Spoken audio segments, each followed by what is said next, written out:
Welcome back, everyone. Today I want to discuss the 2024 Grammy nominees. This past Veterans Day weekend, the nominees have been released, and of course, I've got thoughts. Now, full disclosure, this is not my Grammy prediction video, as that video will be done closer to the show. Once again, I want to congratulate all the nominees, and especially to all the first-timers from this year. And like last year, I compiled takeaways on what I learned from this year's nominees, and I'm going to do it again this year. These takeaways are done in no particular order, so let's take a look at what I've learned. Before we begin, if you want to see music bios or more good videos like this, hit the subscribe button. And without further ado, on to our feature presentation.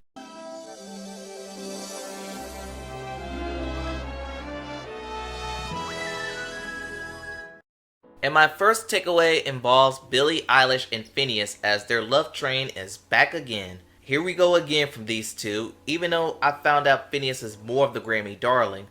Now, Billie is one of the leading nominees this year, and I'm not too surprised that her song What Was I Made For was up for Record of the Year and Song of the Year, but some of her nominees are a bit of a reach, like Best Pop Duo Performance with Labyrinth.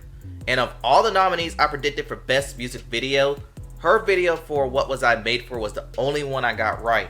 Now, I'm not hating on Billie. What Was I Made For is one of the best songs of 2023. More on that in another video. I feel like something was up with the Grammys because these two often never miss out. At least her wasn't well represented this year. My second takeaway involves the female domination. I mentioned this on my VMA prediction that 2023 was dominated by the female gender, and the Grammys took note of this. Best Pop Solo, it's an all-female category that'll probably be presented during the show. Might be the first time that the pop solo category was like this. Other proofs of female dominance include Best Pop Vocal Album, Ed Sheeran's the only male appearance, and look at the general category. The only male to appear in Record, Song, and Album of the Year is Jon Batiste, who won the latter category in 2022. And I've said it before and I'll say it again. Men need to step up because they're falling behind the female and non-binary competition.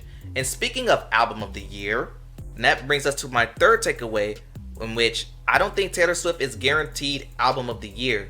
Now, ever since she dropped Midnights a year ago, she's been a clear, almost runaway favorite to win, and if she wins, it'll be her fourth win in the category, joining Fearless, 1989, and Folklore. But as of recent, I don't think she's a runaway favorite. Her biggest competition is SOS, and I created a chart comparing the two albums based on the website albumoftheyear.org. And while Taylor dominated the first week's sales, SOS scored better amongst critics, fans, and it lasted 10 weeks at number 1, which was a record for an R&B album. But I also would mention Lana Del Rey's album because the Grammy may give her an apology win for snubbing her in 2020. For now, SZA is Taylor's biggest competition. And speaking of SZA, my number 4 takeaway, and that is SZA dominated. She leads all artists with 9 nominations, and while I'm happy that she's getting her just due, her dominance doesn't transition to just R&B, but all categories worth carrying. She's present on Best Pop Duo for Ghost in the Machine with Phoebe Bridgers and Melodic Rap Performance for Low. Now, I don't think she's going to win either one of those categories, but her presence in the rap categories and the pop categories will help her chances to win Album of the Year. My number 5 takeaway is the Apology Tour. Now, here's some examples of the Grammys giving out an apology tour to. For Drake, he actually decided to submit for the Grammys this year. He's up for all the rap categories. For Nicki Minaj, last year she was one of the biggest snubs. This year she's up for Best Rap Song and Best Song for Visual Media, both for Barbie World. And for Summer Walker, Summer was one of the biggest snubs in R&B. This year she's up for Best R&B Album for an EP, and I believe this is her first ever nomination. Now, I don't see any of these artists winning, but it's nice to see some artists give the Grammys a second chance. My 6th and final takeaway goes to the snubbed artist of the year, and that's going to country music as a whole. Given how big country has been in 2023, I'm shocked that it wasn't well represented at this year's Grammys, particularly in the general field. Sure, Jelly Roll and The War and the Treaty are present for Best New Artist, and Jesse Joe Dillon for Songwriter of the Year. It all stops here. Many thought Fast Car was going to get nominated for at least Record of the Year, and it got snubbed, but nominated for one of the country categories. Granted, no one knew how the Grammys was going to treat Fast Car. Then there's Lainey Wilson, who was a big winner at the CMAs this past week, and many call her song Watermelon Moonshine the best song in the genre.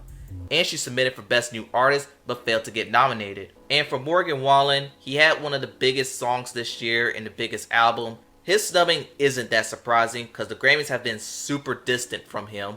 But all in all, I didn't know how the Grammys was going to treat country, but apparently they're still behind on the genre. And that concludes some of my takeaways I have. Tell me your thoughts about the nominees in the comments below. Who do you think got snubbed? Anyway, don't forget to like, comment, and subscribe to the channel. Thanks for watching, and I'll see you next time.